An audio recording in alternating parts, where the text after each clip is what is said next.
En este mar de escándalos, que es la actualidad política de nuestro país, se hace difícil poder escoger un solo tema del que hacer una opinión.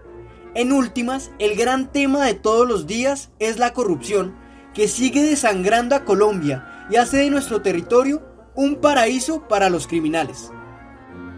Para la muestra, hagamos un breve recuento de lo que está en boga y que seguramente mañana será tapado por un problema más grande o el escándalo del día.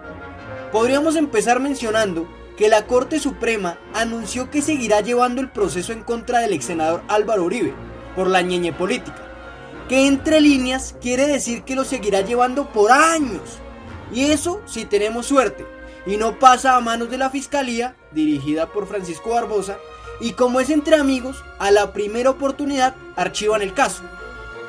Un ejemplo de la falta de celeridad y eficiencia de nuestra justicia es el proceso en contra del ganadero Santiago Uribe Vélez, hermano del expresidente.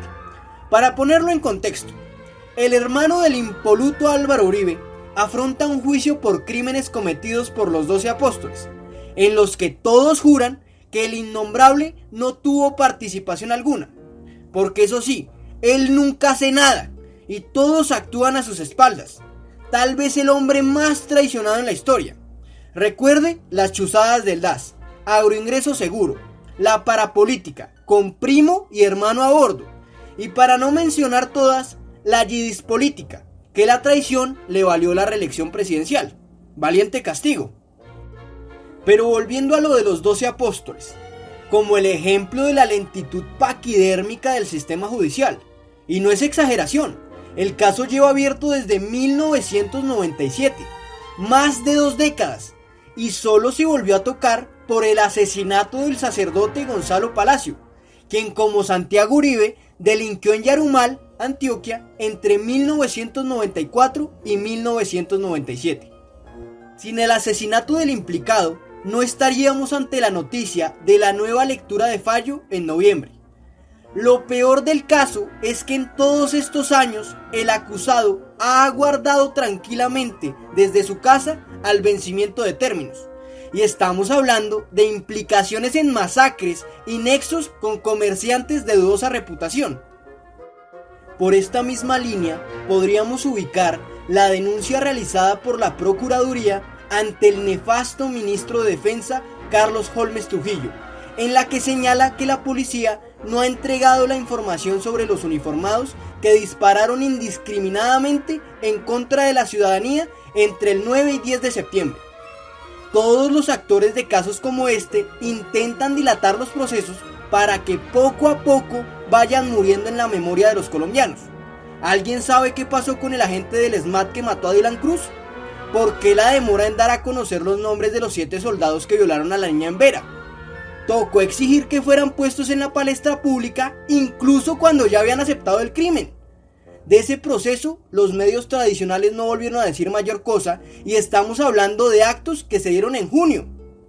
En conclusión, más que los crímenes, el mayor problema es un sistema incapaz de llegar al fondo de los hechos, juzgar, condenar y después asegurar al delincuente para castigar con cárcel e intentar reintegrar al individuo cuando pueda serle útil a la sociedad.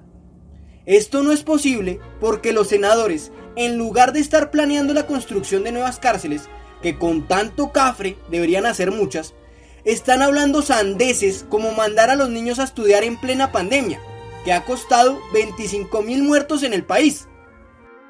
Lo de las cárceles es muy en serio. Hace años vienen denunciando hacinamiento y una crisis profunda en el sistema carcelario.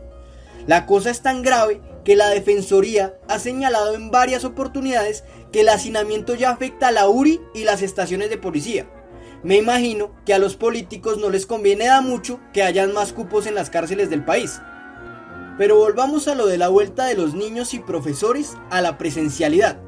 Señora Paloma Valencia, no sea cínica. Los profesores sí han seguido trabajando con las uñas y enfrentando la desigualdad de nuestro país y el difícil acceso a la tecnología que esto implica.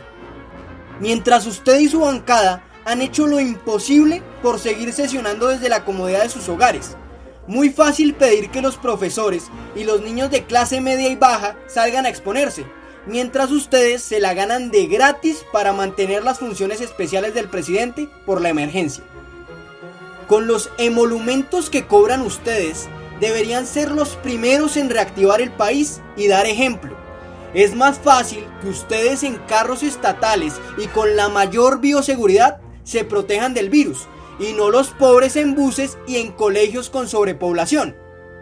Más bien, hagan control político al presidente, para que no nos meta más goles como el del nombramiento de Carlos Correa en el Ministerio de Ambiente. Hablamos de un administrador de empresas, exalcalde de Montería, zona con mayor índice de corrupción históricamente, y sin mayor conocimiento ni experiencia en medio ambiente. Imposible que en Colombia no exista un verdadero experto que pueda defender nuestra biodiversidad y frene el deterioro de los ecosistemas y ponga un granito de arena en la lucha contra el cambio climático. Si consideras importante esta información y compartes nuestra opinión, ayúdanos a llegar a más personas y que nuestro mensaje resuene. Tenemos que pensar en las futuras elecciones y desde ya educar y quitar el velo a los que siguen creyendo ciegamente en Uribe y su aparato criminal. El Rojo Anónimo, en contra del uribismo, la corrupción y la política tradicional y retardataria. Y hasta aquí los deportes. País de mierda.